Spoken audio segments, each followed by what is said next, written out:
Hi, I'm Mollie Burns. I'm a reference librarian here at the Mentor on the Lake Library, and we're going to talk a little bit about misinformation online. It seems like there's an explosion of information online everywhere, in your email, fake news, and whatever else you want to look at. So we're going to talk a little bit about ways to try to detect or look at things to see if it's factual information. As you see, our little friends here, Rocky and Bullwinkle, they're really disturbed by what they're seeing on the screen. Apparently they're enthralled by it. We'll talk a little bit about fake news. Fake news are stories that are sensational, they're widely shared and distributed, and the purpose is for either generating revenue or promoting or discrediting a public figure, a political movement, a company. There's a lot of reasons why people put misinformation out there. There's a lot of misinformation on social media. As you see, there's different ways that they manipulate the data. One of them is to discredit facts, to try to get their point of view ahead. They also impersonate authority. They put up fake credentials or pretend like they have some expertise in an area. So they're impersonating the expert. A lot of times there's polarization where they're going to take an extreme view one way or another on an issue. There's trolling, and a troll is a person who posts inflammatory, insincere, digressive, extraneous, or off-topic messages in an online community with the intent of provoking readers into displaying emotional responses. So their main thing is to get you either fired up, angry. Rarely it's a little bit happy or joyous, but for the main part, they're trying to trigger fear or anger. And there's a lot of conspiracy theories out there, and it's an explanation for something that might be very simple, but they come up with all kind of stories and things that are kind of mishmashed together to tell an elaborate explanation for something that is probably quite simple. And again, to provoke extreme emotion. If you've ever seen this movie, The Music Man. Are you Mr. Dunlop? Yeah, I believe you're closing your eyes to a situation you do not wish to acknowledge. You are not aware of the caliber of disaster. He kind of invokes all of these things. He's impersonating expertise, and he's got some conspiracy going on here. He's got the emotion going on. So he's provoking the fear and the extreme emotion. A lot of times you want to recognize your own vulnerability to misinformation or things that you are going to tend to agree with. You got to kind of step back. You might end up underestimating your biases, and then you can be more misled, easily misled by other people that have the same kind of biases. So people are more susceptible to misinformation that aligns with their pre-existing views, and that's actually called confirmation bias. And it's because a person is biased towards believing information that confirms what they already believe. So you already believe this position, and then whether somebody's going to lead you astray or not, or whether it's correct, you just got to understand that you're already leaning towards this position in the first place. So what you want to do is you want to look for other points of view and other resources with information on that same topic. So it's important to be honest with yourself. A lot of people don't recognize that they have biases, and they assume others are biased, but they don't really believe that they themselves are. So you got to kind of be aware of your own attitude towards a topic. So what the American Library Association and others talk about is media literacy, and it's like being able to read the different forms and formats that things come in, the stories, the social media and stuff, with more of a critical eye. You need to look at different outlets, kind of see where it's coming from, kind of take it back and go, well, who says that? Who are these people? Where's this coming from? Are they credible? Are they just somebody who likes, I don't know, turtles and puts it out there and says, I'm an expert on turtles now? And also comes with, you have a responsibility as a consumer of news to kind of scrutinize it, see if they're credible, see if there's some reliability in there. And how can you do that? Well, you're gonna kind of look at it like, how do I trust this? How do I share this? How do I look at this? Where is it coming from? You're gonna take an extra step to just not let them hand it to you, you know? And another thing, very basically, you wanna look at a web address and you look at what the purpose of that address is. For example, .com, .com, that's commercial. So that's somebody probably trying to sell you something, or it's a company. If it's .gov, G-O-V, it's a government website. And if it's edu.edu, that's educational. It's usually like a college, high school. And then .org is usually a nonprofit, like ours, mentorpl.org. We're a nonprofit. So you want to become a critical news consumer. So you want to determine what kind of article are you reading. Is this an editorial or opinion? Like back a long time ago when I was younger, they would have the 3 or 4 TV stations were local, and the manager would come out and say, this is my opinion. It does not reflect the station, you know. But it would say commentary underneath, or it would say opinion, or it would say editor. So you're going to become a critical news consumer, and you're going to determine, what are you reading? Is this an opinion? Is this actually the news? Is this your point of view? Is this your personal belief of the source who's talking or writing or showing you something? So they can blur that line between what is opinion and what is facts. So you kind of want to read that carefully or view it carefully. So this is where you want to do a lateral reading. So you want to look at a different source to see if that original news story is similar, or if this one is way out there completely different. And then maybe you want to grab a third one to see where they're at with this.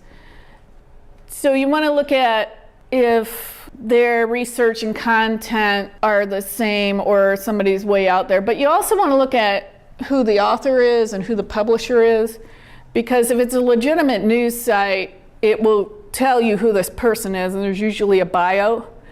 And a lot of times there's contact information where you can either email or tell you who the editor is. And then a lot of times there'll be a mission statement on there that will tell you, this is what we're about, this is what we mean to do, and they have guidelines, just not a free-for-all. So you want to pop your own bubble, your information bias, but also keep in mind, like Facebook, Twitter, all those things, they have an algorithm, and they see what you've looked at, so they have this little formula that will give you more things to look at that are the same. Right.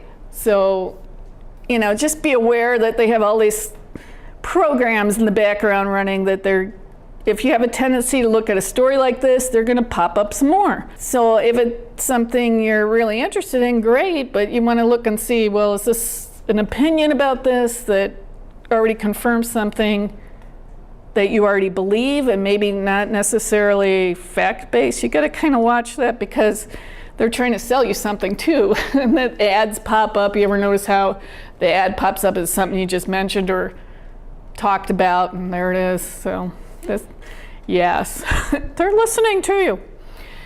Anyway, so you also want to look into opposing points of view, try to get out of your comfort zone a little bit and see what else is going on out there, just to have an understanding of where the other side's coming from, to try to, you know, be aware that there's other stuff out there than what you're going to consume or think about. And again, we're looking at the editorial staff. So if it's a news resource like apnews.com, npr.org, those kind of things, they will hold themselves accountable for the information they provide. And one way they do that is they hire diverse people, different qualified editorial staff, and they try to check and balance their stories. And they'll have a mission statement, and then you'll be able to find out the background of the person that's written that story. If they're the author, you'll be able to find that out too. So that's something else to look at, so you can see what kind of angle they're coming in from and what their expertise is. So many fake or bias sites use previously published stories that have been edited or manipulated to fit their biased views. So you're going to want to look for that original article and kind of look, because sometimes they change the date, or you want to go back as far as you can to an original source for these stories. And that really helps, because some people just manipulate things and they change it. So when you find something, you don't want to automatically share it unless you have determined that it's a genuine resource and that it's not fake news. You got to kind of look at it too, or like you said, following the money. Are they doing this to generate clicks and advertising something else? You got to kind of watch that too. What is the source? And then some of these websites are pretty tricky. Like they'll put a little ad in the middle of it there. And it looks like, hey, these are all articles I'm going to click on, but you want to look at it. Sometimes it says ad in green and sometimes it doesn't. So when you click a little further in, then you realize, hey, they're trying to sell me something here. So those are called native advertisements, and they're designed to look like the rest of the articles. Like an infomercial? Correct. Yes, absolutely. Yes, absolutely. That is exactly what it is. Infomercial. So they're giving you information about their product and they're trying to sell you something. And then, you know, that's called clickbait. Am I going to get you to click on that? But it looks like everything else on that page. So, you know, kind of looks like an article, but it might not be. So here you'll see up at the top, you have some ads up there on the right. I'm going to get a little Google display ad up there. And then the rest of it is articles, little features and faces. But as you go down there, this actually is labeled sponsored stories. So what do you think that's about? Who's sponsoring that? Why do you think that's on there? But it kind of looks like the rest of the page. So yeah, you also want to look at the contacts page. So if it's a trustworthy news site, it'll give you information about the organization, a clear way to contact them, such as email, sometimes a phone number. Sometimes it's harder to dig in to get that phone number. If it's a fake site, they kind of hide the contact information, or it'll give you false numbers, because sometimes you want to actually try to call that 800 number. Yeah, where you try to call and contact and it gives you something completely different. Or sometimes it gives you an ad or something. Please stay on the line. That kind of thing. So yeah, those are out there as well.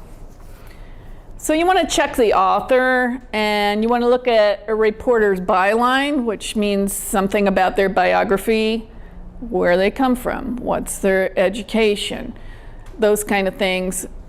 And if something on there stands out kind of odd, if they say they're from Mars or something, Mars, Arizona or something, you want to look at that and go, So you want to have a site that has at least a brief biography of the author.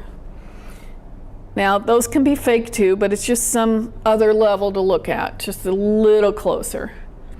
And then you want to look at the ads, because there's so many ads.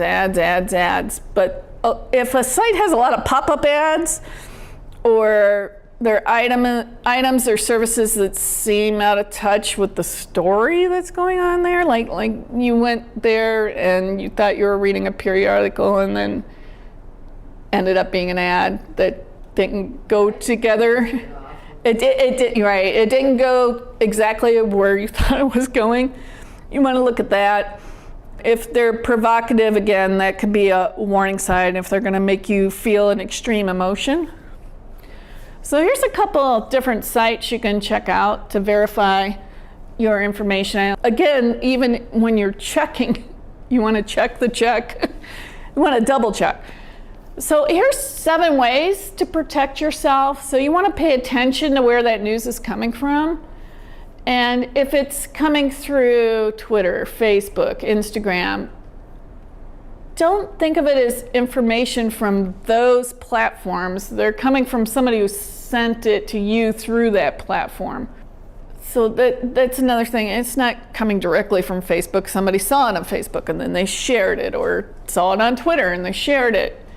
And it can just go all around the world that way. And it's not coming directly from that site. It's coming from somebody using that site to send it to you. So what you want to do is step back and ask yourself, who is this coming from? And what is the background of the story? And ask yourself, who does this benefit? And what is the underlying source? Because sometimes there's even a secondary source underneath that, so you want to look into that. When somebody asks you where you heard that, and if your first inclination is, say, Facebook, Twitter, then you kind of want to do that extra step. Check it somewhere else. Double check it. See where there's agreement. See where you can find other facts. You want to ask yourself a question like, what's the actual post? What is the thing they're telling you? Is there a piece of information in there? Who is that person? Is it a media organization, or is it something you've heard of before? Somebody who might be an established business? And you can find all that information in the person's Twitter profile or the resource's profile. It will say some basic information about them. So you want to check, where is this coming from? Check and double check. Within a news article, you want to examine the sources and how they're included. So look for how the sources are treated and referenced. Journalists that work for traditional news outlets like A through Z Central, CNN, New York Times, they have a set of professional ethics and guidelines, and they will assert their resources unless it's an anonymous. There's some differences in there. If they're trying to protect the person wants to remain anonymous, there is a person that has the information. It's just not like they say, someone said. They actually have a source there. So you want to kind of look at that. So you want to look at, did they name somebody? Or the next best thing is that the name was concealed for the protection of the source.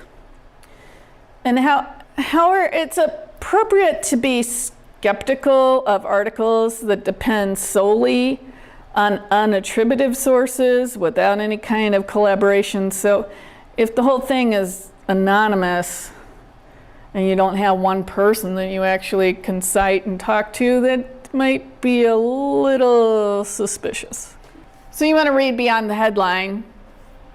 So it's important to read that whole story. Very often headlines are misleading and they're not there to inform you. The purpose of the headline is to get you to click on the link or to buy a newspaper or to tune in if you're on a channel and you're surfing. So don't repost something or share just based on the headline. Kind of dig deeper. So get your news from a variety of sources. People should check with additional news sources to confirm information they feel strongly about. So if you read something and if your reaction is any sort of extreme emotion, like outrage or unmitigated joy, that's a clear indicator that you should definitely read more deeply. Many of the disinformation examples that you come across are designed not to inform, but rather to activate a strong anger or fear response. Those are real big. When you see your friends and family share misinformation, correct them, but always be kind when helping people identify misinformation. Don't insult people's intelligence. Don't repeat the lies, because when you do that, you're emphasizing the part that is wrong. Don't repeat that part.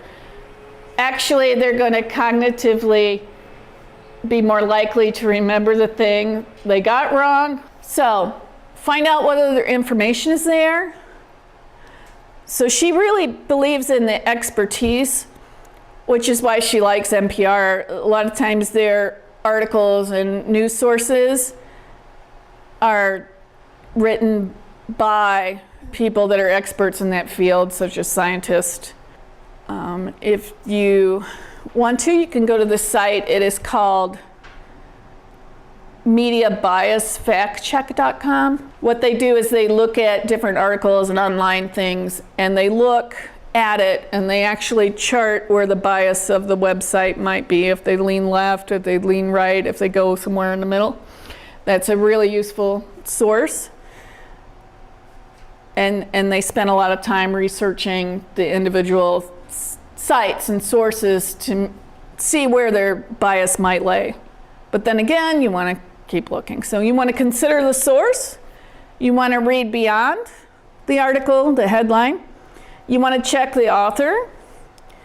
You want to look for supporting resources. You want to check the date, because sometimes they recycle things from before. Is it a joke? Like theonion.com is all satirical. It's made up stuff to be funny headlines, but it kind of sounds similar to real headlines. So you kind of want to look at that. Check your own biases, and then ask experts. So here's something else important to remember when a story is just breaking. Just know that when something happens, they don't get it correct the first time. For example, there was a plane crash where it had skidded off the runway, and the news program was saying that the passengers were still on board. When this breaking news happened, the people were actually already off and fine. When it's breaking news, it's breaking. And part of the thing is the 24-hour news cycle and the channels that run 24 hours. They got to fill that 24 hours, right? So when something initially happens, nobody has the whole story. It's just breaking news, right? So realize that the first bit of information you're going to get in any big sensational story, or any story at all, is not going to be the final version of it, because eyewitnesses can be wrong, or they're trying to break that news. They're trying to get the scoop. They're trying to get it out there, that information out to you. But it almost always, the first thing in the breaking news is almost always wrong. You just got to know that, because it's human error. It's breaking news. So people are in there trying to get it. Don't trust anonymous sources. That could just be anybody saying anything. And don't trust stories that cite other news outlet as the source of the information. They should be the source, or the police, or whoever is on scene, the eyewitness. That should be the source. It shouldn't be that I'm going to take something off your thing and credit you. They should be the one given the source. So ask yourself, when somebody says, we are getting reports, well, that means anything. You know, we are getting reports that this happened. Well, we are seeking confirmation, which means they're seeking confirmation. They don't have it yet, right? They're seeking it. They don't have the confirmation yet. And if they say, quote unquote, news outlet has learned, means that it has a scoop or it's going out on a limb. So you have to watch when it first breaks in the 24-hour news cycle. They're anxious to get that information out, but it's not that they're purposely being misleading. They're just telling you what they know at that time. Now later on they can do the retraction or the correction. So you want to look at outlets close to the incident, which I did with that most recent school shooting. I went to the local TV stations that are a little closer to the source to see what they had to say, or their local newspapers, rather than take it off a national news source. You want to go a little closer to where the story happens when an incident occurs. You want to compare multiple sources.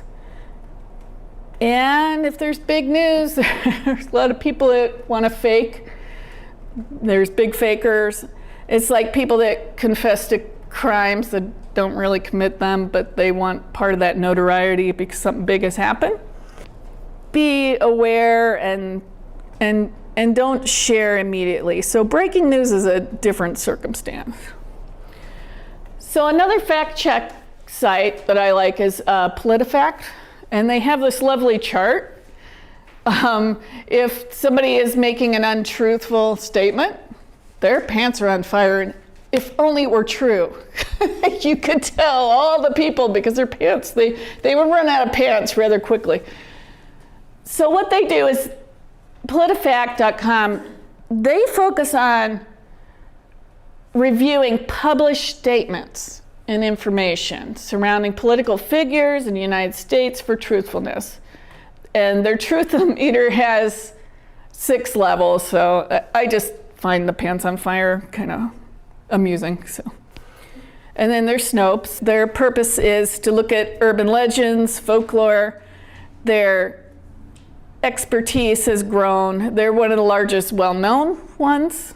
So our local WKYC.com has a verify section up at the top, which I love because they usually go with the most current internet rumor or something that is out there that is misleading. They usually go with a current one or a popular one, and then they'll verify whether it's true or not, but they'll also give you the resource they use. What is the study? Where did they get their facts to prove or disprove? So I really like that one. It's really good up to date. But it's up to you to kind of look at what you're being fed. There is an information explosion out there, and there's just so much stuff flying out there all the time that you just want to step back and go, okay, where's this coming from? Who's benefiting from it? Why do you think they're thinking this? Does this come from somebody who has credibility? Is this somebody who is educated in this area? Are they an expert in this area?